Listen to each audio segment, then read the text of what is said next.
Joining me now to weigh in is Pennsylvania Congressman and House Foreign Affairs Committee member Dan Meuser. Congressman, great to see you. Former President Trump released a statement earlier today. It read in part, quote, "The outcome in Afghanistan, including the withdrawal, could have been totally different if the Trump administration had been in charge.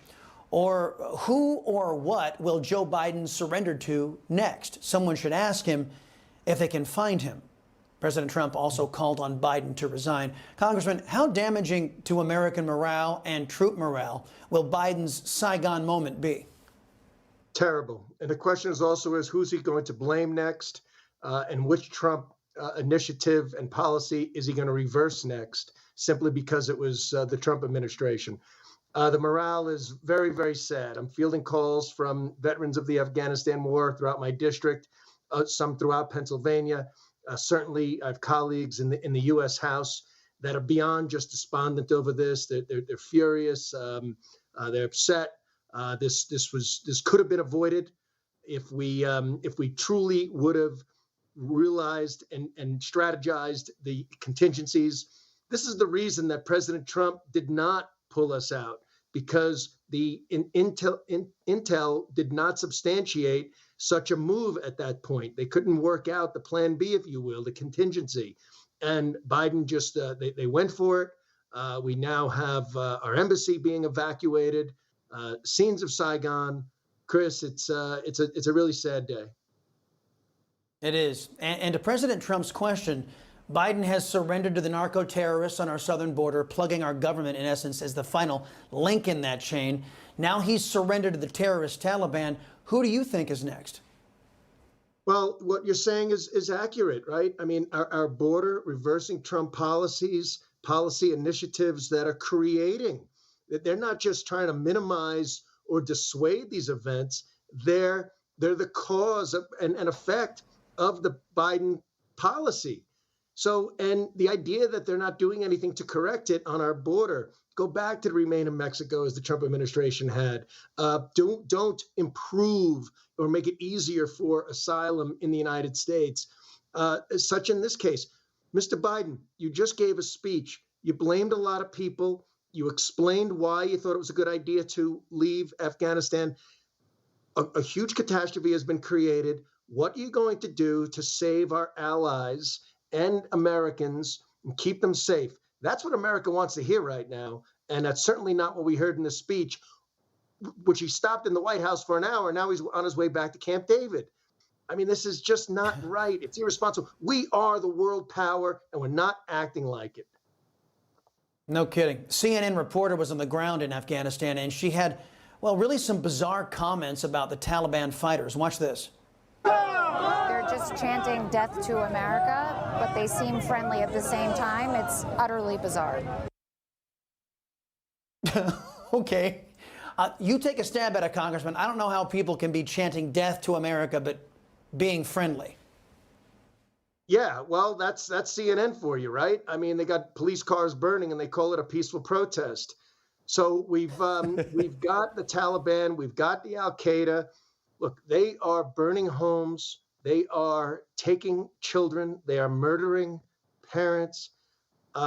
It's the worst crisis as could have been imagined. Again, this is why we kept the troops there and did not make any rash decisions and actions. So what we've got to do is we need a mass evacuation. We need a strong president that's going to inform the Taliban that what they're doing is unacceptable, and our military is prepared to stop them. Those were the conditions, by the way, that the Trump administration laid down. Well, right. And before I get to my last question to you, I do want to reiterate something I had asked of Congressman Biggs. Any concerns that you have as now Afghanistan will be once again in the terrorism exporting business, that we have a wide open border?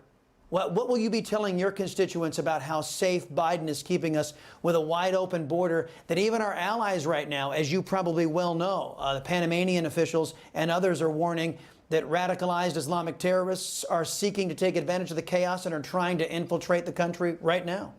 Yeah, we all remember 9/11, 2001, 20 years later.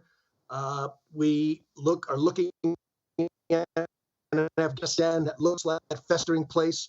that created the terrorists that bombed us. So yes, Americans do have serious concerns over this, and the Biden administration needs to address that. Needs to address that for the people, to let them know that we are not going to be attacked via this new Taliban, and we need to inform the world as well. There's too much information out there that China is perhaps looking forward to recognizing this moronic group of Taliban and Al Qaeda.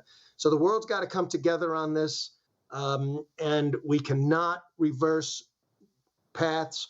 And we also have to and thank our veterans again for the 20 years of peace that, thanks to them, that we largely did have.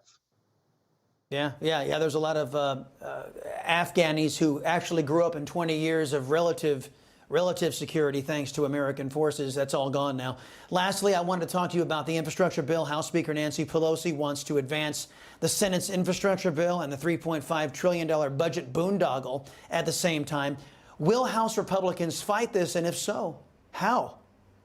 Yes, we will, and primarily because the bills are just completely linked.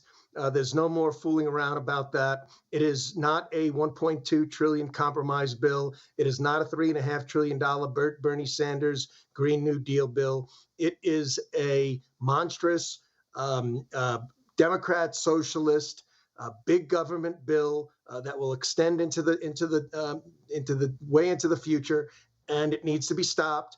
I have stated a few times that I would be for a $1 trillion, $1.2 trillion hard infrastructure, but if it's tied to the additional $3.5 to $4.5 trillion, no chance.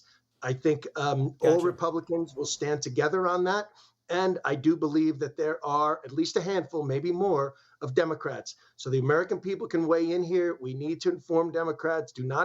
We cannot vote for a huge spending bill that is not clearly in the interest of America, because our economy is coming back. Inflation is soaring. Yeah. It will be detrimental. Yeah, Congressman, $5 trillion. I mean, $5 trillion. That huge doesn't even cover it. Congressman Dan Meuser, thank you, sir. We appreciate the time.